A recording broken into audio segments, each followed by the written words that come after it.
it twice to toggle mute, so that's on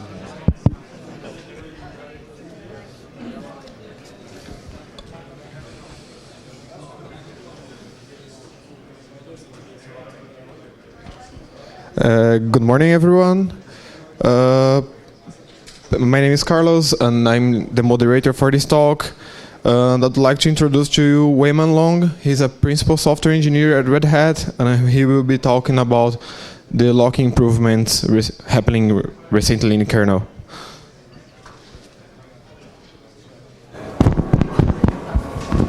Okay, this.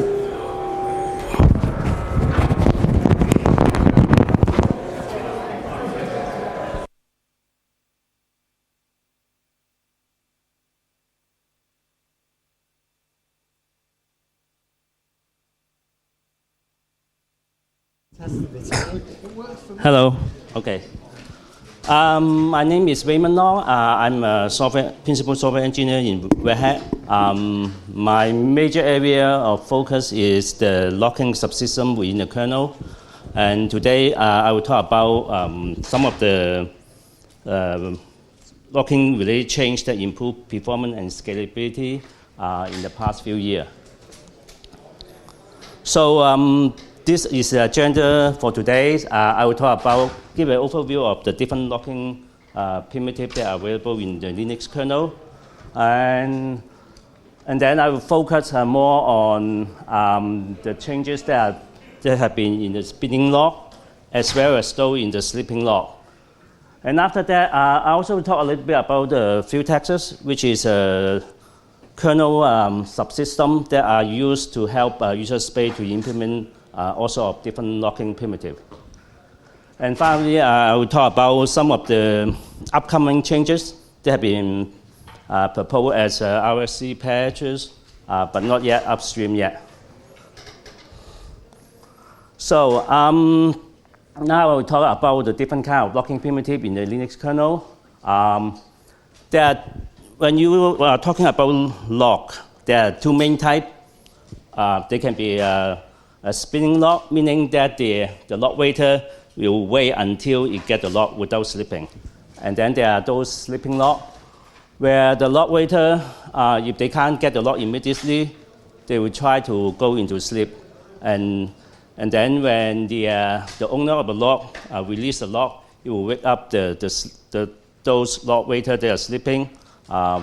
Depending on the type of lock, it can wake up one, or it can wake up multiple of them. And example of spinning lock include the spin lock and the rwlocks in the kernel. Example of a sleeping lock are mutexes and read-write semaphore. The lock list above are the ones that are most commonly used within the kernel, but the kernel also have other type of locking primitive, like semaphore. A semaphore, basically, you can have multiple owners acquiring it.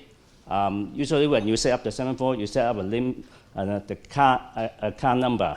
Let's say you set up 10, then 10 processes can acquire the lock before the next one going to sleep. So if 10 processes already have the lock, and the 11th one come in, that one will have to sleep and wait until one of the existing owner leave and wake it up. So it limits how many processes can concurrently hold the lock. And then there's real-time mutex. This is like mutex, but it provides priority inheritance, which is very important in the real-time kernel. And actually, in the real-time kernel, you will see that a lot of spin lock, mutex, get replaced by the real-time mutex. The reason for that is real-time mutex will guarantee that the higher priority process always get the lock first. But with regular spin lock and mutexes, there is no such guarantee. So a high priority process can be blocked by a low priority one that are holding the lock.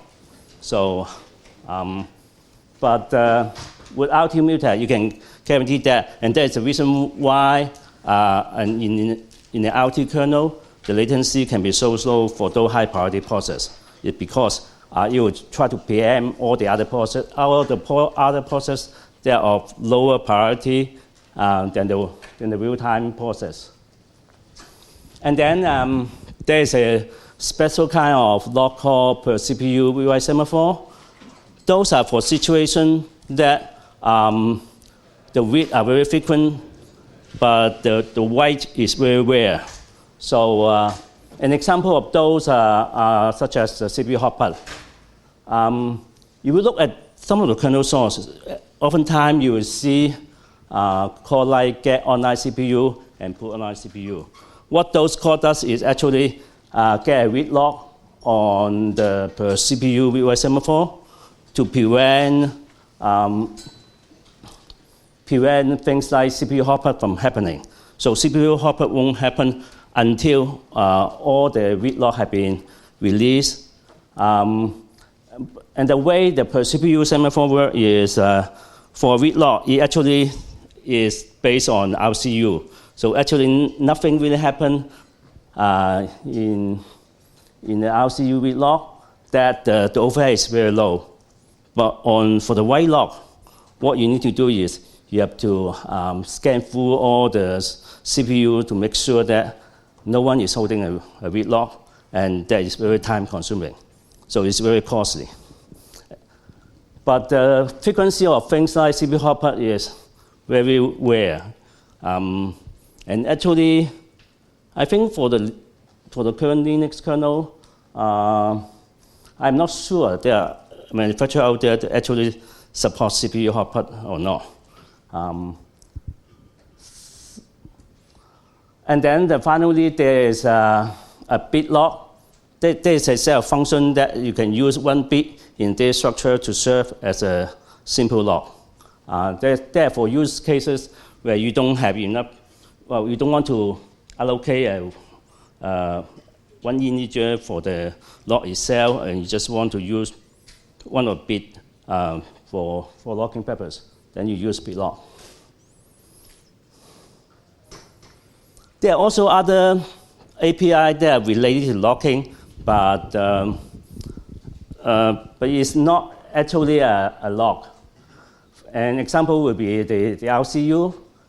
It's of its own class. If people are interested in RCU, there are a lot of material that are related to RCU, and actually there's only one or two people that are really fluent in the RCU internal. So, they are the ones that maintain the RCU subsystem. And I profess that myself, I'm not that fluent in RCU. I know what it's doing, but I usually don't go into detail and rely on the actual maintainer to fix any problem related to RCU. And then there is a structure called lock ref within the kernel that combines a spinlock with a reference can. The purpose of such a structure is if the reference can is protected by a spinlock, then every time you need to increment the can, what you need to do is you have to take the lock, increment the can, and then to release the lock. It's quite a time-consuming process. If there are many processes trying to update the reference can, it can create quite a bit of cache contention. So the lock ref structure was introduced to reduce the lock contention in such a kind of workload. And right now, the lock deck is only used for the D-entry reference counting. It can be used elsewhere, but the current use case, I think, is only just a D-entry. And then there's a futex. Futex is stand for fast user space mutex. They are kernel API that are used by the user space library, like the PFAT locking API, to implement all the different kind of locking functions in the GPC library. And some large applications, they use the futex directly without going through the libc PFAT library, like SAP HANA or maybe even Oracle. They have their own locking function, and they implement that also by using futex.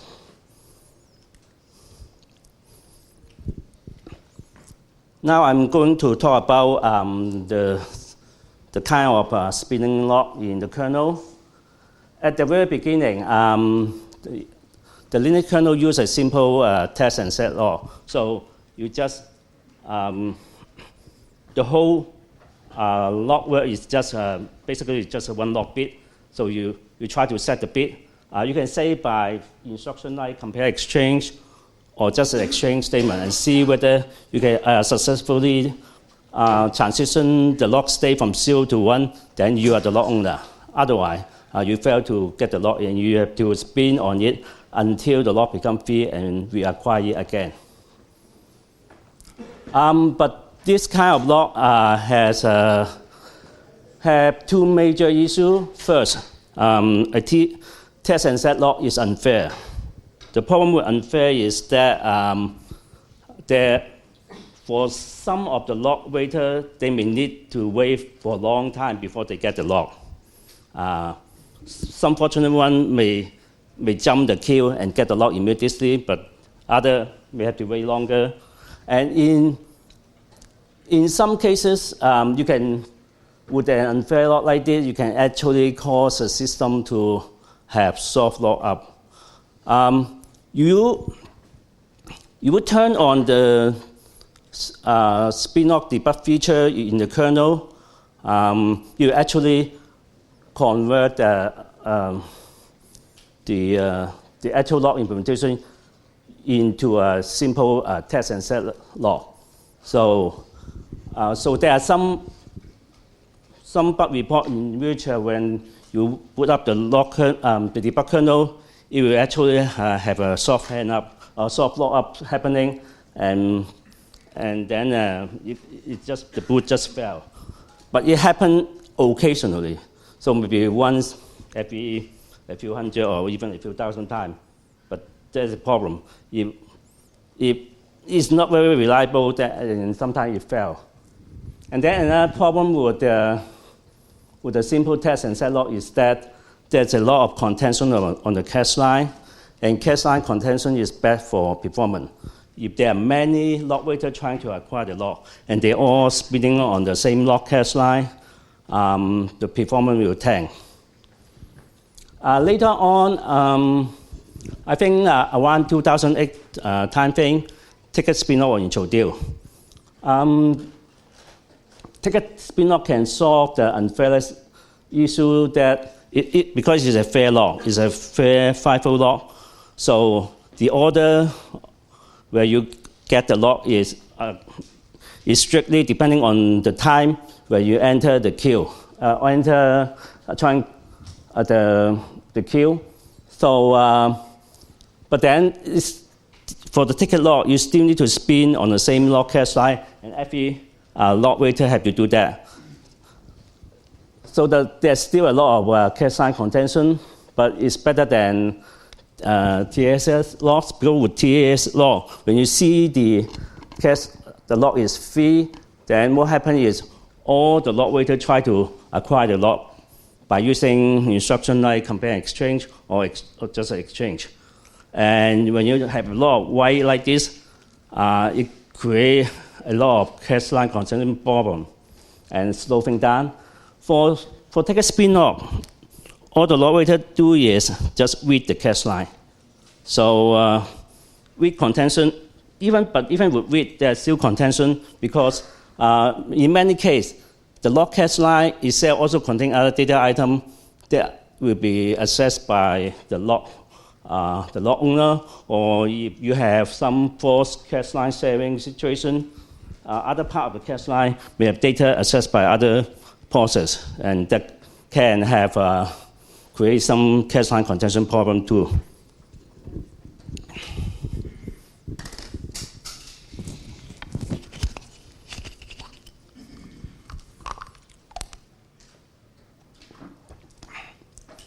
And recently, I think in the 4.2 kernel, around 2015, qspinlock was introduced as a replacement of ticket spinlock for the x86 architecture. The way the qspinlock works is all the lock waiter will spin on their own cache line instead of spinning on the same lock cache line. That greatly reduced the cache line contention problem. And for workload that have spinlock contention, you can see that the qspinlock can improve performance by quite a bit. But usually the performance benefit will only show up in numerous machines with 2 or more CPU sockets. The reason is because for cache line contention, if you are content within the same socket, it's just there is usually a very high bandwidth internal link between different CPU within the same socket. So the amount of contention is much less, and because of the latency is much less within the socket. But when you need to go across the socket from one CPU from one socket to another one in another socket, the latency is much longer. So the effect of contention will be much more severe.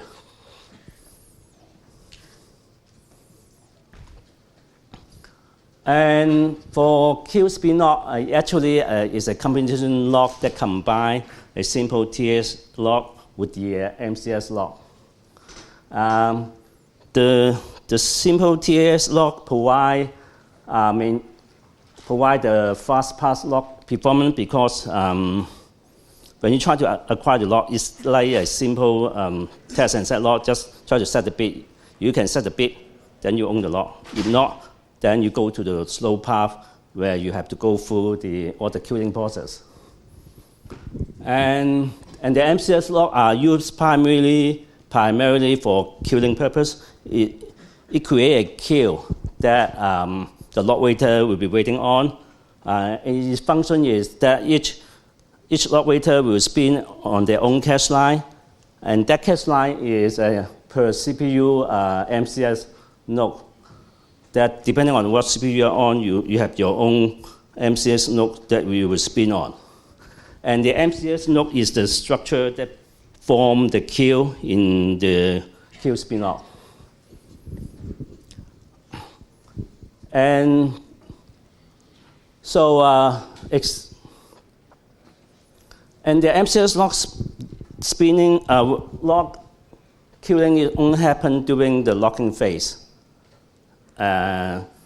So you can disable preemption, and this allows us to use a simple per CPU structure for the MCS node instead of passing the MCS node around like a regular MCS lock will need to do. And the key for being able to accept qspinlock upstream is that you maintain the speed of the fast pass. So in an uncontented case, qspinlock will be as fast as ticket lock or a simple TS lock. But in the contented case, it will behave like an MCS lock and have much higher performance.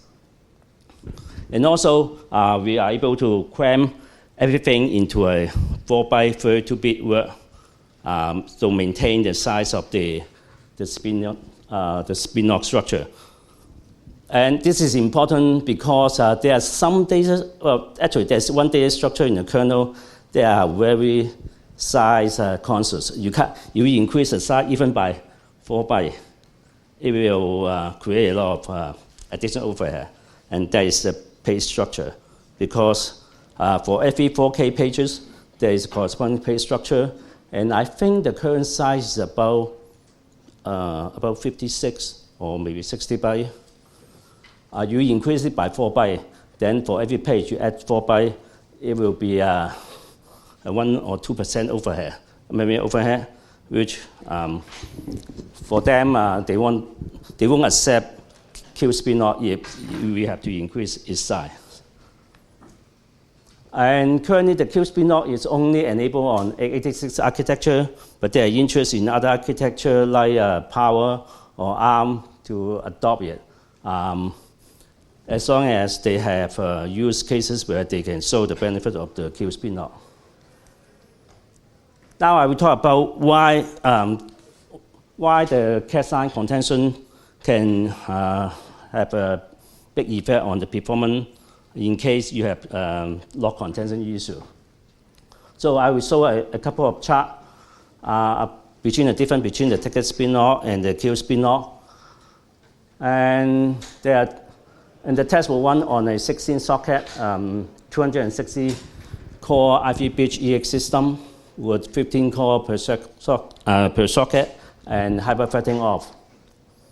So this chart shows you the performance characteristic of the ticket lock, Spinlock and qspinlock with vary from 2 to 20 locking thread. When I say no load, that means the locking itself just the benchmark itself just do the lock spin lock and then do the spin and lock immediately and see how many you can done within 1 second. So you can see that for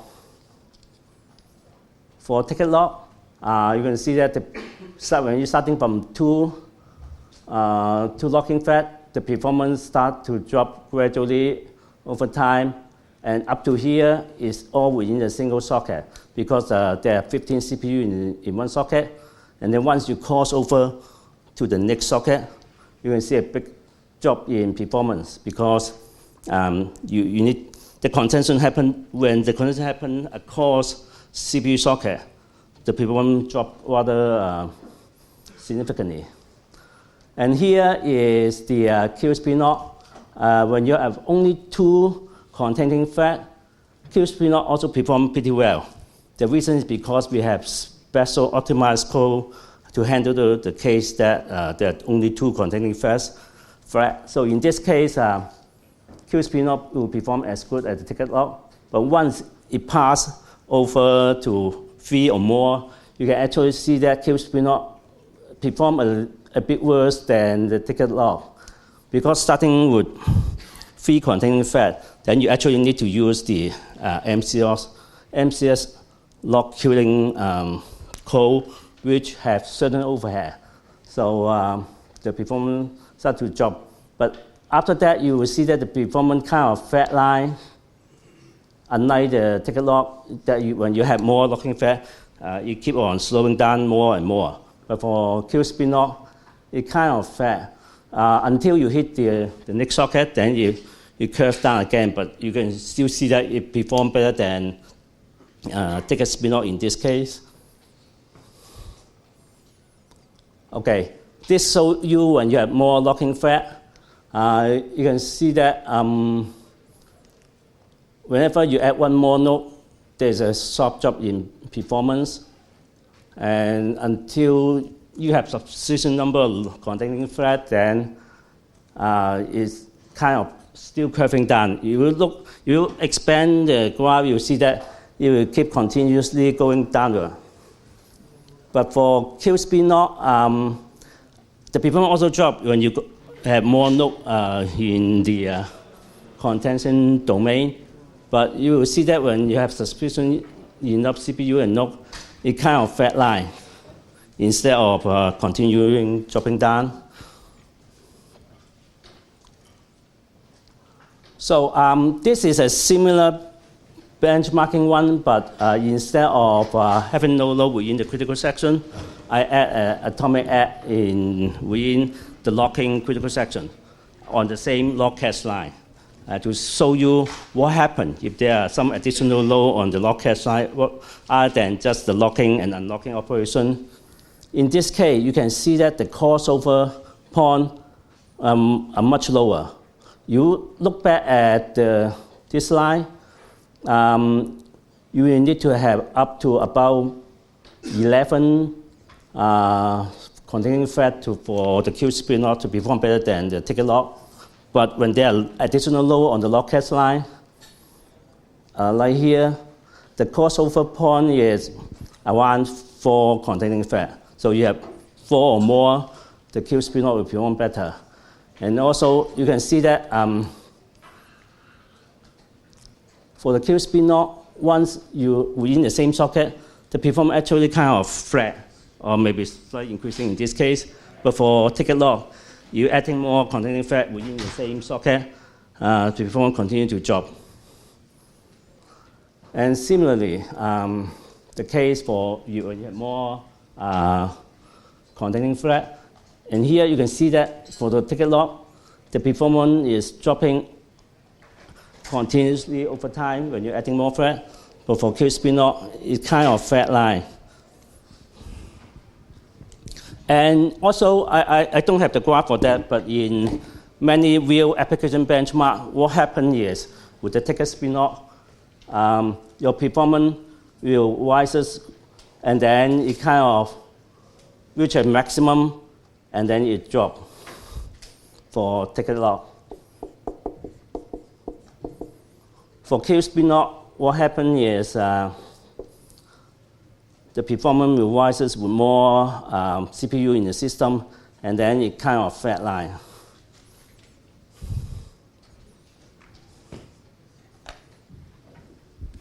So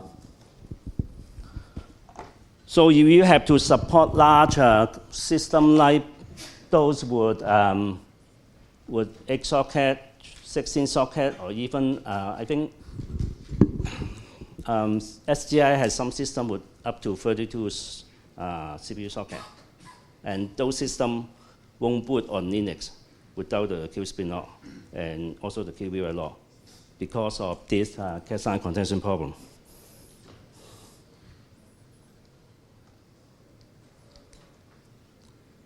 Now I'll talk about the rwlocks.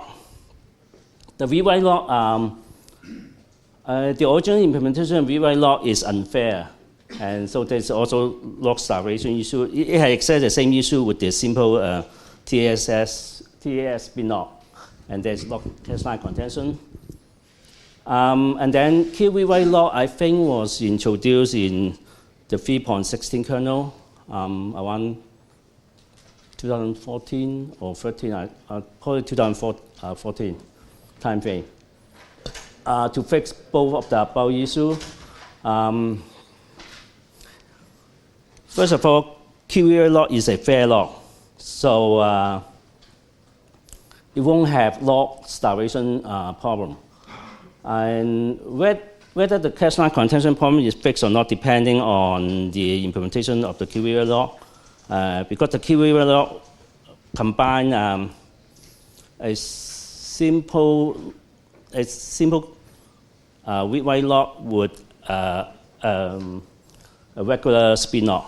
So if the spinlock don't have cache line contention problem like qspinlock, then the qrwlock won't have this problem also. But if the spinlock still have this cache line contention problem, then the qrwlock will still have that. Currently, qrwlock are enabled on 886, and in 4.15 kernel are also enabled for ARM64. For 886, we have qspinlock, so we don't have the lock cache line contention problem. But for ARM64, the spinlock implementation is still the variation of the ticket spinlock. So it still have the cache line contention problem.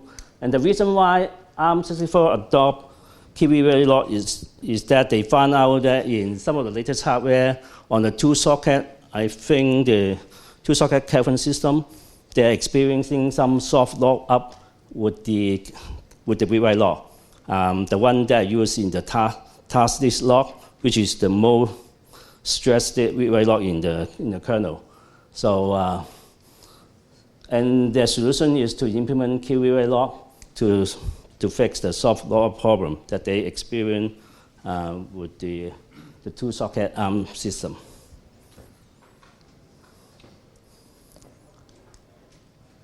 And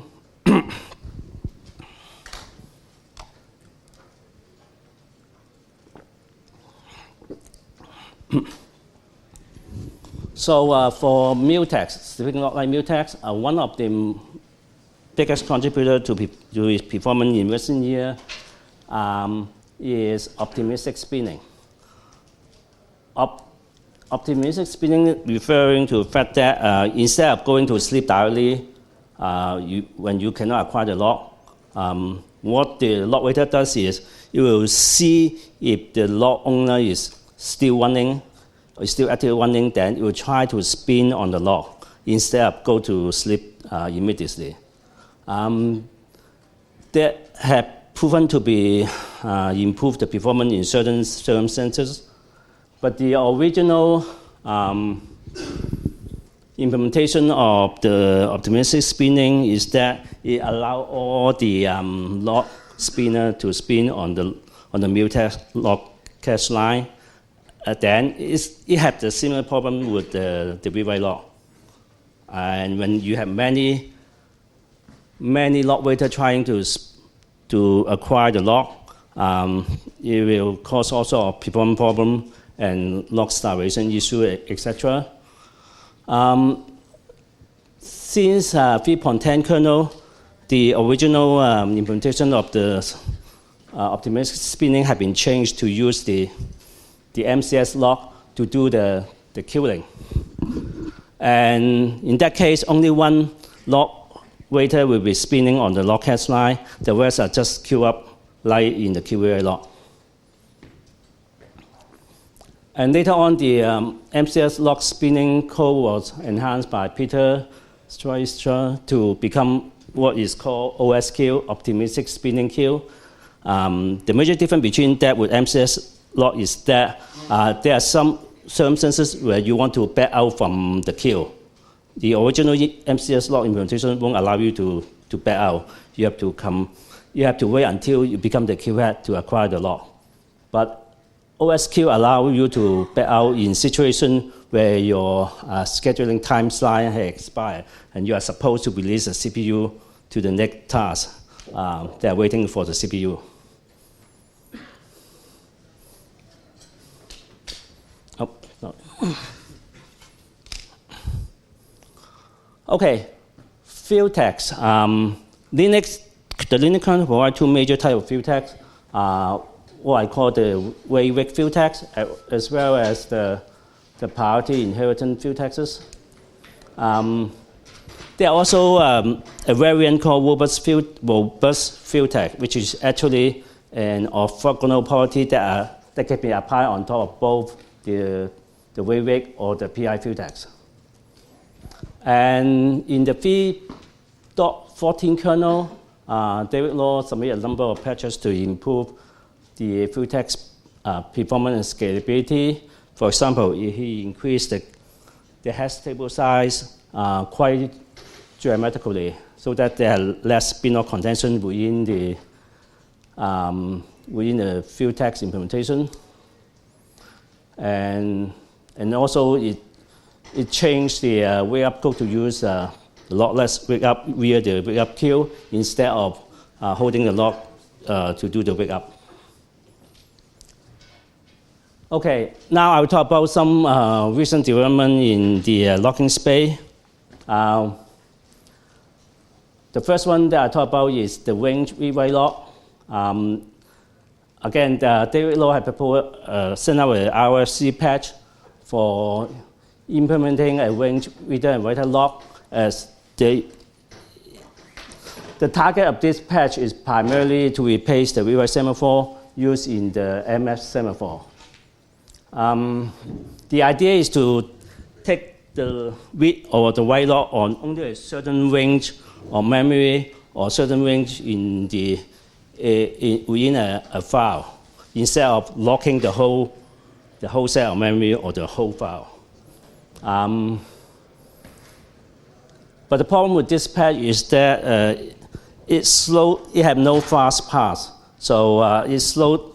When in the uncontented case, where there is no contention, it's actually a bit slower than the current implementation using the rewrite semaphore.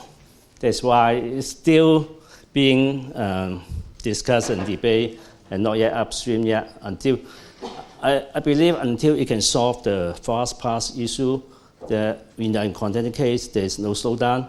Otherwise, it may be hard to get upstream. Another patch that I have been proposing in the last year or so is rewrite sem reader optimistic spinning. Because in rewrite semaphore also perform optimistic spinning like the mutex, but the spinning only happens for the writer, not the reader. The reader has to go to sleep. You cannot acquire the lock. So I have sent out a RSC patch to do optimistic spinning also for the reader. It has proven to increase performance in workload that the lock owner won't need to sleep most of the time. I probably need to follow up with the patch in order to get upstream. And then there is another patch that I sent out also the year before. It's called the TPP Vertex, throughput optimized futex. If you look at how the user space implement lock, they usually implement using the Waiman futex. The Waiman futex implement the lock indirectly by they do the locking in the user space, and the Waiman futex, the purpose of which is just to allow the lock waiter to sleep instead of spinning within the user space, so that other process can have the CPU to do other useful work. But with the with the throughput optimized futex, there are some new futex command code that does the actual locking and unlocking. You can't acquire the lock in the user space. Then you go to the kernel, issuing a futex lock command for exclusive lock, or an unlock, or the futex lock share for a share lock in case you want to implement rewrite lock. So with this command, new command code, you can implement mutexes and rewrite lock directly with simple fast pass. For mutex, the fast pass with the Waiman filter is pretty simple, just a few lines of code. But for rewrite lock, it's much more complex, especially with the new implementation in the glibc. It's pretty complicated. And with the locking micro benchmark on the TPP Vertex, I found out that throughput can be improved by about 50%. On the micro benchmark, just does the locking and unlocking.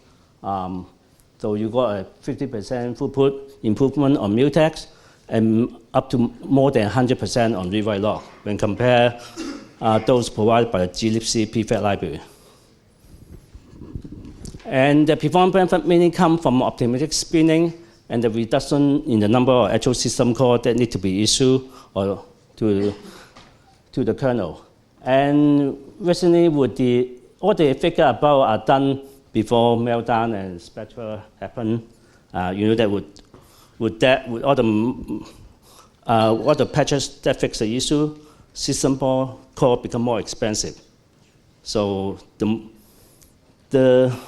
more you can reduce the number of system call, the faster it will become. So I am expecting that we will have even better performance benefit with this, but I need to do some benchmark to figure out. And another thing that I have been thinking about is perhaps provide some new command code to support conditional variable also, which is you're looking at the glibc prefect library. The most commonly used lock is the mutex. And the second is probably between either rewrite lock or the conditional variable. So if we can accelerate those, it will help applications that are running in the user space, especially on systems that have large number of CPUs. That's the end of my presentation. So do you have any question?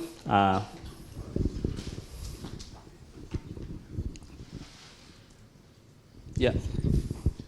Because you're probably comparing apples and oranges if you are looking at the glibc implementation of the Waiman companion with some hand-coded code, because there's so much overhead associated with the POSIX standard implementations that you cannot really do that. You have to take it out in the right context. The second point I want to make is that... Actually. Well, there was no question. This was just a comment. So, the second one is actually you're concentrating on the C library by itself, so the pthread libraries. So we're actually looking into getting people away from these locking primitives by themselves. So instead, have them use the higher level constructs. So for instance, in libgomp and so on, so the OpenMP stuff and similar stuff, they will be using, well, they're already using the futex stuff directly. So that's the thing that you should concentrate on, not the thread library. Okay. For the first question, you are correct. The prefab glibc library, because they need to conform to the POSIX standard, they add a certain amount overhead. So I actually, besides comparing with the glibc prefab library, also compare with a hand implementation of mutex and rwlocks using the Waiman futex directly. So in those cases, I still have the performance benefit, but not as much as compared with glibc. That's true. And for the second question, the reason why I focus on glibc is that I need to find a use cases that use it in order for me to get it accepted in the upstream. So that is the reason why I'm looking at the OpenMP as well. So very enough benchmarks are part of even spec, I think. OpenMP stuff. And also the other prioritization stuff as well. Yep. Yeah, I will look into other use cases as well. For instance, we are working with the Microsoft, the SQL Server team, to port the SQL Server to Linux, and they have interest in that, as well as they have interest to have a primitive to do conditional variable directly with kernel instead, because right now they have to use multiple system call to do that. Any other question?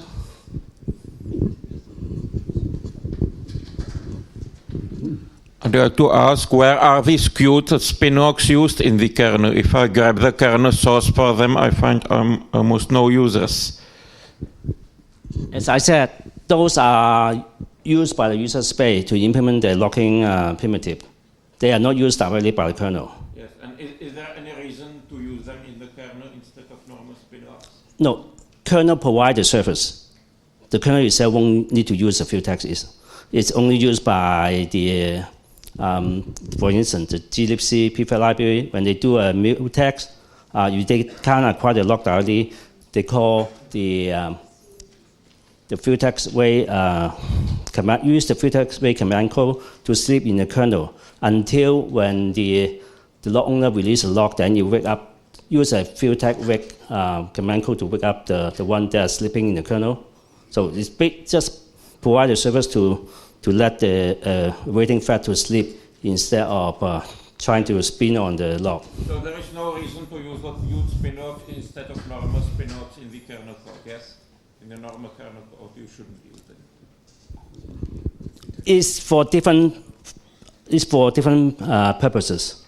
The spinlock are used within the kernel. User space code can't use a kernel spinlock. But user space code use the futex system call to implement their own lock. Any other question?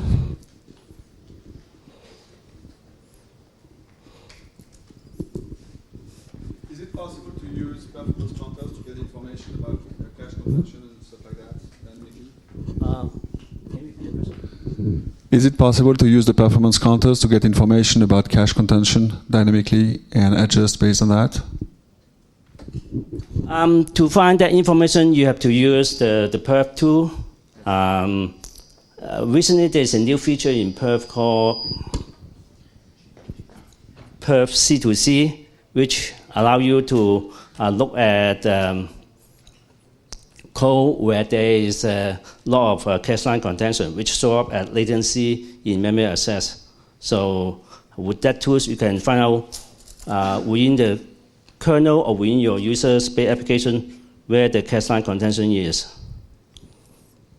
But another way to look at it is you can also use the regular perf recording and then use the disassemble the the instruction and see where most of the cycle are spent on which instruction. And you can probably infer which cache line are causing the performance problem also. But it is more direct to use the per C2C feature. So what I was thinking of is so in some of the charts you showed, there's a trade-off depending on the number of threads waiting. And so what is good, for instance, for high load might not be good for low load and this kind of thing. So my question was whether you could think of having a switch between the two implementations and a user space agent that would look at performance counters and say, oh, well, we are in this case or this case, and we switch to this or that. Well, in user space, you can actually do that in user space. Depending on the system you run on, you may provide a different set of locking library for different configuration. So, but for kernel, we don't typically do that because, for instance, the Spinlocks, the rwlocks, they are already very performance optimized, and you add some switch to them, it actually slows things down a bit instead of improve it. Yeah, but the current implementation is already good enough that there's no alternative. And you find some alternative that is even better. You can propose it and do the patching. But right now we don't have this proposal of doing some other magic stuff. Okay, any other question?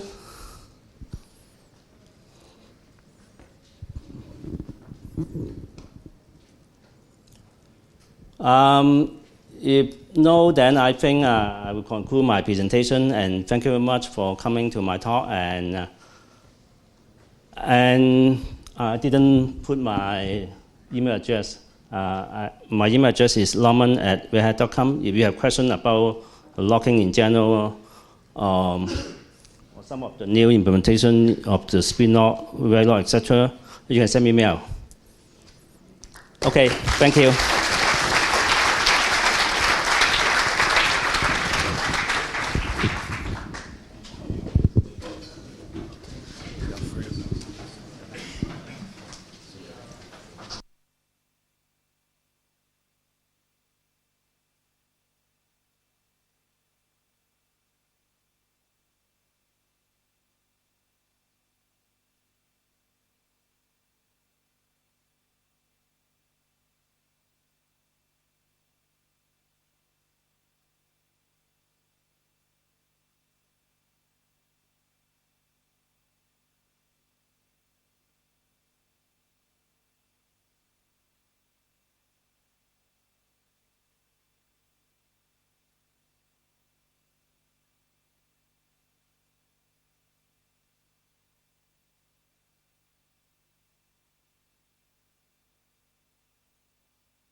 Hello, hello.